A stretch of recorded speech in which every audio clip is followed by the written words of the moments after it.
Welcome to FedScoop TV. I'm Whitney Wyckoff. Here with me now at the 2015 Fed Talks is Ann Dunkin. Ann is the CIO of the EPA. Thank you so much for joining us. It's a pleasure to be here, Whitney.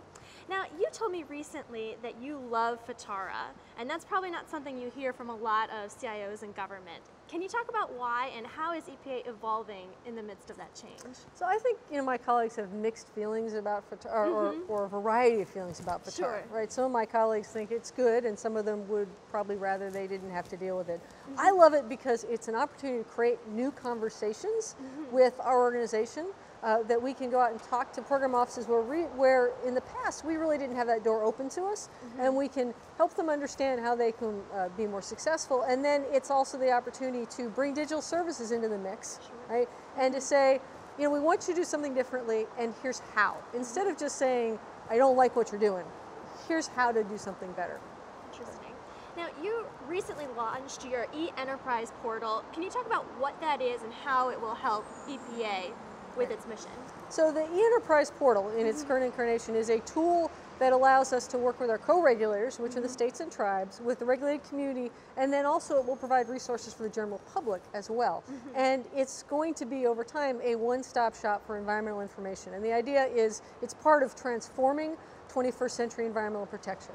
Right? And so it starts with business processes. So we start with looking at how we're changing the business processes between the states, the tribes, the regulated community, and then we look at what tools we need to put in place to support those new business processes and how we're going to develop the IT to support that. So the difference here is that we're moving away from each program having a separate presence and regulating separately to a coherent portal. So right now, if you are a regulated community and you report to a bunch of different programs, you definitely have a different username and password on a number of systems. And you report some of the same data in those places. So we're going to bring it all into one portal over time, and we're going to retire a bunch of those monolithic systems and build this modular platform that will allow people to have a much better interaction with the EPA.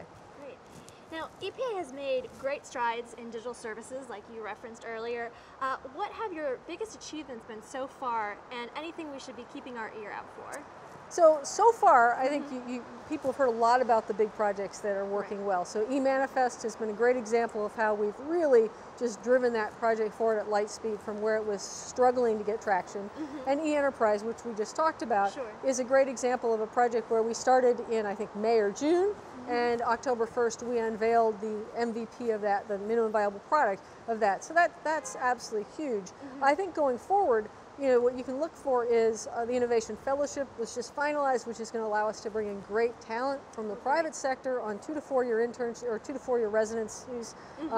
They can stay and convert to Fed if they want to compete for Fed jobs, or they can go back to the private sector. Those folks are going to be able to teach our staff about new development practices, and they're going to learn about what it is to work in the government. And I think that opportunity for people from the private sector to learn what it's like to work in the government is huge, because building that understanding and empathy between the private and public sector will be a great value. We're also moving forward with our agile acquisition vehicles, and we have a tremendous number of projects that we're finding that either want to do agile or are already doing agile in EPA. So you're going to start seeing more and more stuff pop up as a result of this work.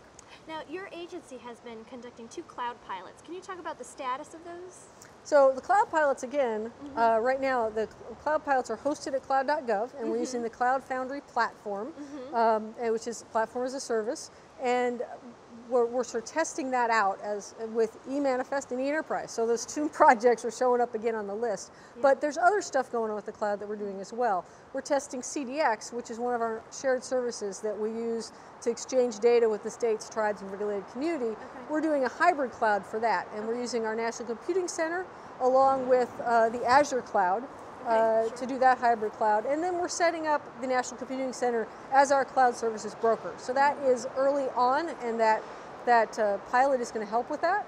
But basically the process there is that if you're going to do any project in EPA, you're going to go to National Computing Center, and they are going to tell you, work with you, and then say, well, this is where we think your project should go. It should go in the National Computing Center, or it should go in one of these cloud instances, and then they're going to manage that whole process. And over time, we'll have a one pane of glass view of Azure and Amazon and wherever else we decide to put information. what are you really excited about?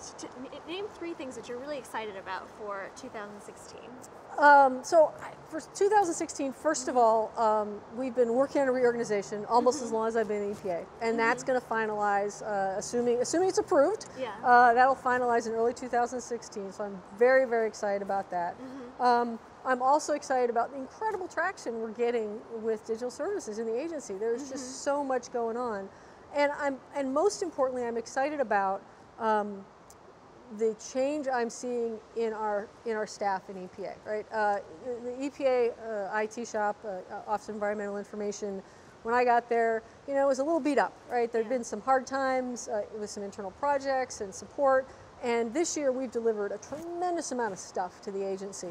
And people are feeling really good about what they're seeing from OEI, and our staff are feeling really good. And people are coming to me and saying that they're seeing a difference in the team. And that, to me, that change in how people feel about working at OEI and the culture that they're working in is huge. So I'm very excited about seeing that evolve in 16. Okay, great. You're still relatively new to this position, and you've already attracted some attention for these exciting projects that you're working on. Do you have any tips for technology executives who are coming into the government from the private sector? Yeah, so I think this is a great time to be in government. It's a time when we have a tremendous opportunity to change. Right? I believe that if we stay on the trajectory we're on, we continue to bring in smart people to partner with the existing government employees, that we can really change the way that government works over the next 10 years. And I think that there's some things people need to know. First of all is government, we have great employees in government, right? People think that for some reason that the government is full of people who aren't capable, who aren't smart, who don't work hard, and that's just not true.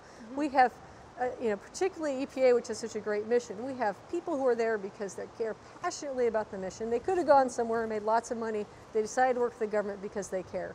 And those folks have just not been given the opportunity to do great work. They want to do great work if they're given the chance. So come in, trust that these are good people, give them the opportunity to do great work, create an exciting vision, and they will follow you to the ends of the earth.